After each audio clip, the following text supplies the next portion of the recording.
My name is Melissa Ziobro, and I am the Specialist Professor of Public History at Monmouth University in West Long Branch, New Jersey. Today is December 9th, 2021. We are here today with Tracy Rogers for an interview for the tri-part project, Monmouth County 9/11 and its Aftermath. Tracy was intimately involved in the Middletown group Favor, which provided support to the 9/11 victims' families. This interview is being recorded with the permission of all participants. Tracy, can you just confirm that you do indeed consent to recording and that you understand that the interview will live in the public domain? Yes, I do understand that the interview is being recorded and it will be part of the public domain. Thank you so much. Okay, so tell us a little bit about where you were born and raised, your early life. Grew up in Port Jefferson, Long Island. Got married and lived in Manhattan for a short time and then moved to New Jersey a year after I was married. So I guess that was like 1990 and have been here ever since. Have 4 children and I have worked most of my life, raised my 4 children, and have been very happy here for this whole term. Okay, and you are in Middletown. Yes. Okay. Let's bring it up then to the month of September 2001. Give us a snapshot. What did your life look like? So you're living in Middletown. Were you working? How old were your children, etc.? Yes. Okay. So my children were young. I have an older son, Taylor. The next is a daughter, Dana. And then I have twin boys, Cole and Dylan. And they were little. They weren't even in school yet. And Dana and Taylor were both in elementary school at the time of 9/11. And of course, you know, this day lives in infamy for all of us. Every morning, I would drop off my 2 older children at school, and the twins and I would go hiking with some friends. And that day, I grabbed a coffee. Someone said something to me like, "Oh, okay." And I just went on about my business. I'm meeting my girlfriend, and we're going actually to a park, a nearby park. And she says, "I think we need to go to Twin Lights because there's been an accident. There's been a plane accident." So we went up there and we saw the plume of smoke and we said, we better go home because this is just going to be bigger than we could even imagine. At the time, my husband worked in Manhattan. My sisters both worked in Manhattan. So we went home and of course, you saw, I don't even think the second plane hit by the time we got home, and we were watching everything unravel on television. And then the schools were locked down. But what I remember actually is the kids, they would walk to this place after elementary school to this called the Covered Bridge. And, obviously we're all like, we're waiting to hear from our husbands, what's going on. And the kids were all like, so happy, skipping home, like they have no idea the magnitude of what has happened. And I won't forget because Cameron Cangelosi's son, Peter, is the same age as my daughter. And everybody was so happy. And I thought, oh my gosh, that was probably going to be the last day he'd ever be skipping home from school, so happy. And of course, by about an hour later, I heard from my husband, he was getting on the last civilian ferry to Weehawken, and just a stranger drove him home, all the way home, or no, to Cheesequake, like the earlier exit. And I had to get him there, and I was so happy. I heard from both of my sisters, one of which was staying with my cousin in New York, and the other one lived in Long Island. She was heading home, and it wasn't going to be a problem for her. She had a car, and then she was leaving. So I did feel so good that at least my people that I knew to my immediate family were safe. but of course, as the day unraveled, if you ask my twins, they were probably 2001, they were 4, and they go, all I did was cry, because you were watching it unfold. It just was beyond. And then by nightfall, it became more and more obvious there weren't going to be survivors that we expected, and it's just going to be devastating. And Karen, I happen to play tennis with Karen and Patty Milano, and you don't realize how small your world is until some major tragedy happens, and it's so affected so many people. Let me ask just a couple follow-up questions here. Where was your husband's office? Was he exposed to the cloud? The Time Life building. He was 42nd Street. Okay. So he was not in the thick of things. But later on, his company did oversee the entire cleanup of the site. And did he have a cell phone? Was he able to call you on the cell phone, or were the cell phones down for him? How did he call you? No, he was able to call me on the cell phone, but quick. He told me, and that was it. And then you couldn't get back to him. Yeah. And your kids stayed at school that whole day. They didn't close the schools early. Do you remember if the kids went to school the next day? Did they just keep the normalcy of the schools open for the kids? Yes, I think they did. I do believe they did. Yes. Yeah. So obviously Middletown was hugely impacted, and you've already referenced some of the people within your circle who lost loved ones. So let's pivot and talk about the founding of Favor. I am just so in awe of this story. How do you and your sister, your friends, spring into action? So I think the way it was very close to 9/11, and I think Janet DeLuey, her Boy Scout troop or something, held a car wash. And people just wanted to be able to do something for the people. Everybody across the United States. It wasn't just like local, but yes, locally. So I think that she spoke to Allison, and then they came up with, well, you know what? There's so many families here in Middletown that need our help. So why don't we do something? And they formed that, and I said I wanted to be involved. And I guess Ellen and Laura all, everybody said, you know what, we'll all be involved. We all had positions on the board, and we were going to move forward thinking that we were just going to help the families of Middletown. We came up with the name, we brainstormed. It was always at Allison's house, and of course, and brainstormed about the name, how we were going to move forward. And the thought and the process was about goods and services.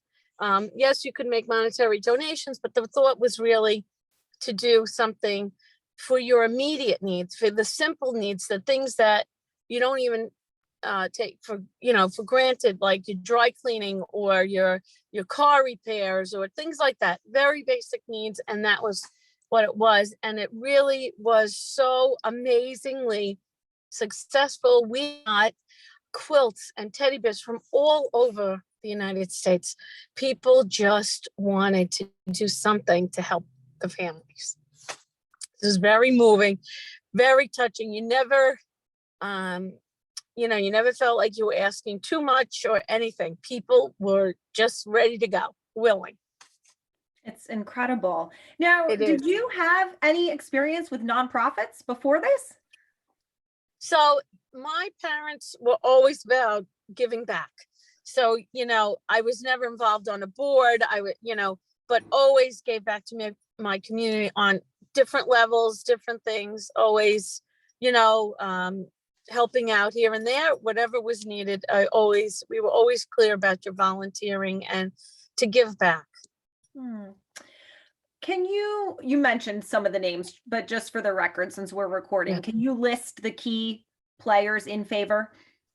Well, Allison Gilbert, she's president. Janet DeLuey, maybe Janet's vice president. Ellen was secretary. I was treasurer. And Laura Wilton, I know she did the legals, but I don't remember what her title was. It's okay. We can verify that later with the documents. How quickly did you realize how big this was going to be and that you actually needed to formalize and form the 501c3? Well, we need to do that right away because we were, accepting and gifts and, just, you can't just do that as a no, you just can't go ahead and, take in money and not have any reference. And you want it to be, if people do want to give, that creates it to have, a tax deduction for giving to the charity and things like that. Now, you wind up getting, if I'm not mistaken, endorsed by the Middletown Police and politicians. Yes, and large corporations like Ross. We were interviewed by 48 Hours. Yes, there were a lot of major companies and major endorsements like that backed us up because, again, you want somebody reliable, someone who's doing the right thing, who has the 501c and everything is in order. Not that, because a lot of things just pop up and people could donate to things that were not that. And we were very specific for Middletown. Mm-hmm. Mm-hmm. How was your working relationship with the Middletown Police? Great. Oh my goodness. They couldn't do enough.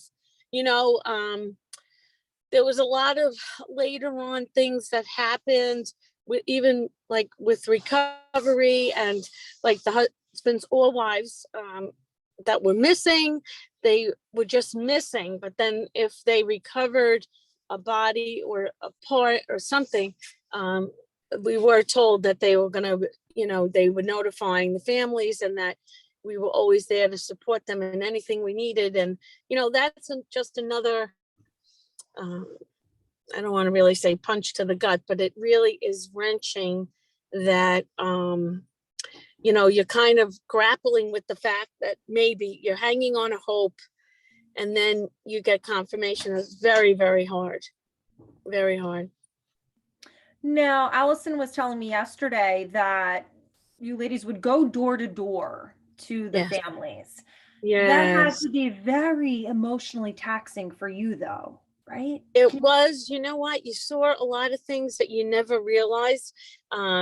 Allison and I grew up to learn, to be very independent. My parents were clear to get an education and do things. And a lot of times, the people that we were hosting and going to visit, they never did anything. They didn't even balance a checkbook. Their husbands, took care of all of these things that they never had to deal with. So we really got to know them very personally and to help them in any capacity or way, to move forward in their lives.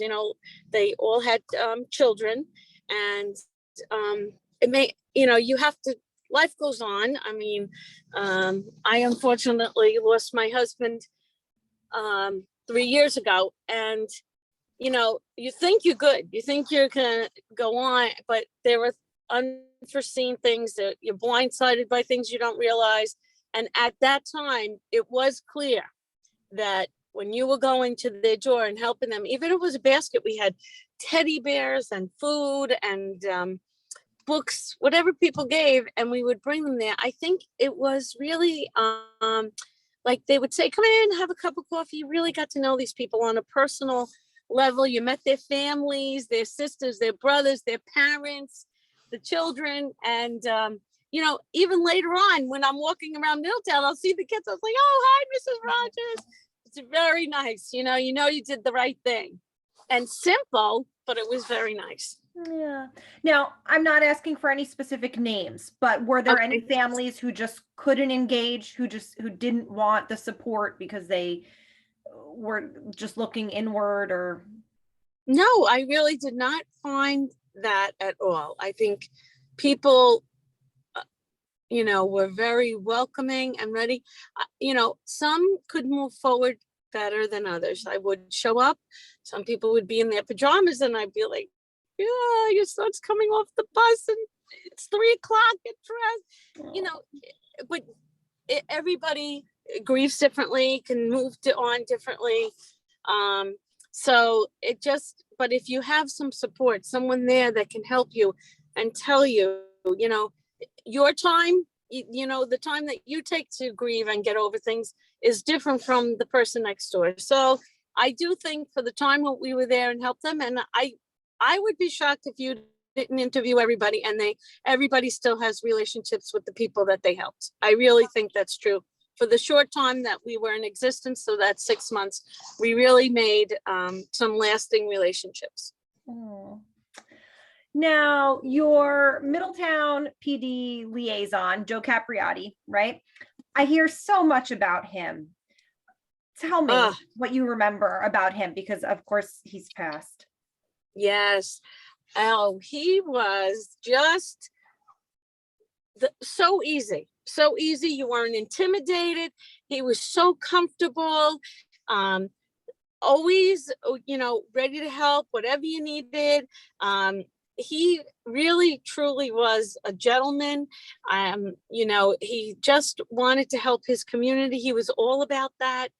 And he really was a great advocate for us. I have to say, he really, you know, it was a great guy in the Middletown community.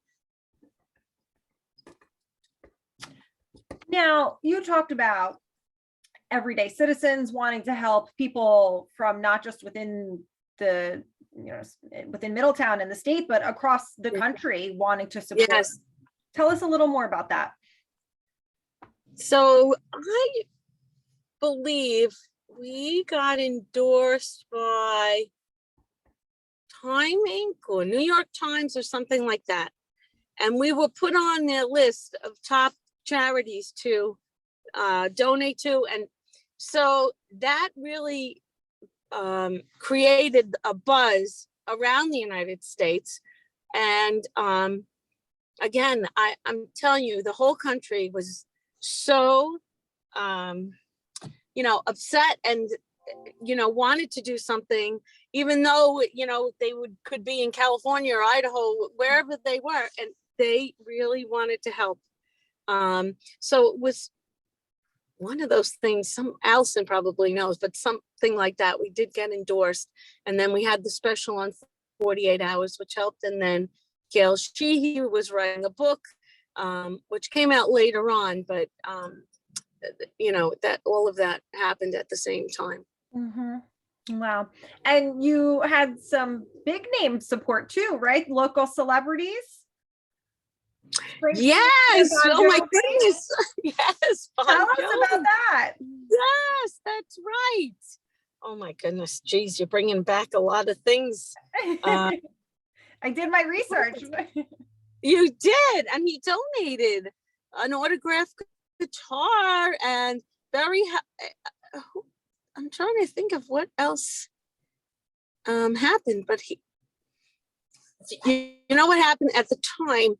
Bon Jovi's son played football with my oldest son. So I might get those with Pop Warner, those things confused about.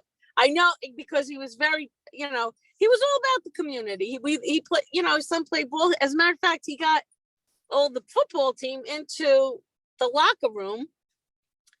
My son met Tiki Barber, but that was with the football, but with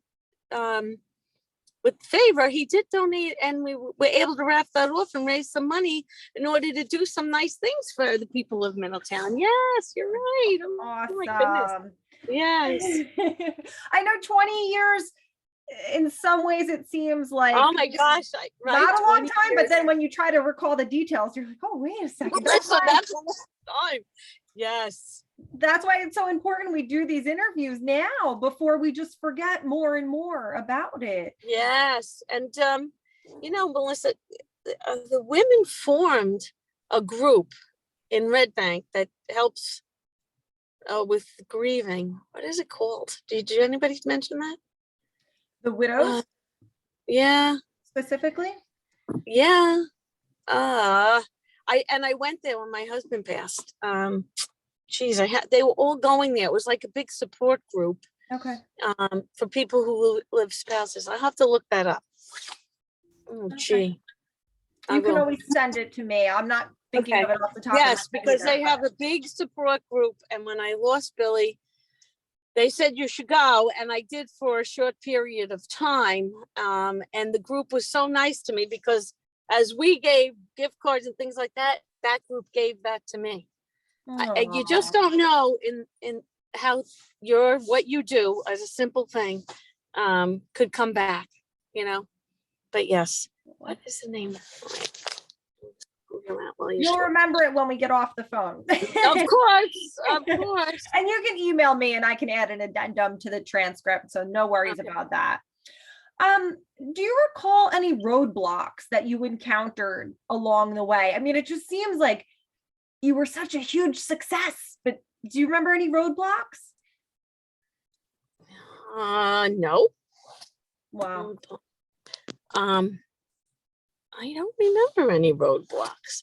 I don't think that anybody gave issue to anything that we were doing. But again, it wasn't, we went around soliciting. So, and like another group, like someone suggested getting your leaf rate, right? Your husband or your spouse sometimes is the one who handles that. So they took the bull by the horns, organized the high school kids, went over and raked other people's lawns.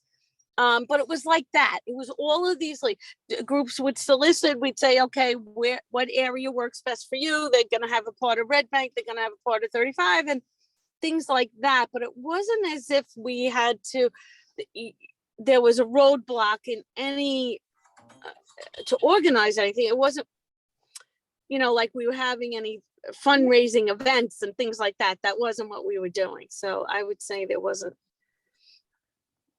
One of the things that I think is so beautiful about your group is everyone could participate, right? Sometimes when there's a tragedy, you feel like you can't make a meaningful financial contribution, but it didn't have to be about that. They could rake leaves. They could donate a turkey. I mean, I think that was just so wonderful. It was so accessible to everybody who had the heart to want to participate. Yes. And I think a lot of the people, like we were all always involved in the schools, volunteering in the schools. So, we would know, people knew around town who we were, and it made it, I think, a little bit easy. We were approachable. There was nothing we'd say, no to. You say yes. You say yes to everything. And, it spurred some great, great ideas. So the name of the group is Steffi's Place. I just looked it up and wrote it down. Look, can you see? You're not gonna be able to see. I was looking it up on my phone and I wrote it down. We had Steffi's Place brochures at the exhibit. So yes, it was started by the widows, but now they are offering support to anyone who's grieving, right? Yes. Yes, as a matter of fact, and they do fundraisers, Steffi Place, and I participated in some of their fundraising. Yes. For anyone who's listening to this video, it's steffisplace.org. So we'll just put that out there.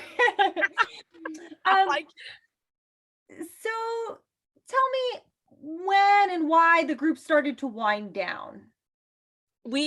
From the minute we started, we had a mission statement, and it was for it's 6 months. Okay. I think everybody on the board worked full time. So maybe not me. I think I was part-time because the twins weren't in school yet, but everybody was working. I mean, this was work, do this, so the mission was to do it for the 6 months, help the people get on their feet with whatever they needed, but realize too, I mean, if anybody needed something after the 6 months, we would certainly always, be a part of it, be there. There were so many nice things. There's that memorial at the Middletown Arts Center now that it was created, and that just a lovely, beautiful place to go. That was very, very nice. I don't know who organized that, but things always evolved and got better as time go on, but we were only the term of 6 months. That was the plan. Okay. Did your husband go right back to work in the city after 9/11? No, he was home for a few weeks. Okay. I think like maybe 2 weeks, and then they went in, and then his company got the contract to oversee the cleanup. So, and Bill headed that. Oh. What's the name of his company? At the time, it was Thatcher Associates. Okay. They've since been bought out by K2, but Thatcher Associates. Okay. What- My goodness. So that Small, right? I imagine some long days for him. Yes, very long. And just a lot of tragedy, yeah, a lot of tragedy went on down there, and I think he was faced with it a lot more than he brought home. Did you have concerns about him going back into the city? I did not, but he died of something very rare, and so it's a little concerning that he was there the whole time. But you don't know. It's just a speculation. Yeah. Oh, sorry for your loss. Thank you. Do you feel that we as a community within the state, within the nation, are doing a good job of remembering 9/11 and continuing to support the families and the first responders? Yes. I mean, on a major level, this was like the first major tragedy. And from my understanding, everyone was able to maintain health benefits, they got some sort of a stipend to have some money so that they wouldn't be without on such a tragic, loss. I would imagine for the families a little hard because you are continuing in the spotlights, a little harder to move on and move forward. But yes, you always want to remember and never forget because, it's like Pearl Harbor. Pearl Harbor Day was yesterday or the day before. And, we lost 2,400 and something men. That same thing with this tragedy. You can't let that just go, And the world changed after that, right? So security, everything, it changed. Do you remember an intense patriotism that existed after 9/11? Does that stand out to you? An intense, well, I do, yes, because I even have like my family with the American flag. At that summer, we had the end of the summer, we had that, and people were very patriotic, very about being American and having your freedoms, and I think you felt that everywhere. Absolutely. Well, Tracy, you are just part of this dynamic, unstoppable group of ladies, and it was such an honor to record a little bit of your story today. Are there any other things you'd like to add that we haven't covered? No, I was glad to be a part of that. I think it enriched my lives. I think my children have learned a lot. Again, we're always about, giving. When you have, you can give, and sometimes when you don't have a lot, you can give too. So that's always, it was a great life lesson for my family, and it certainly paid forward after, we had a tragedy. So. All right. Well, thank you so much. I'm going to end the recording now.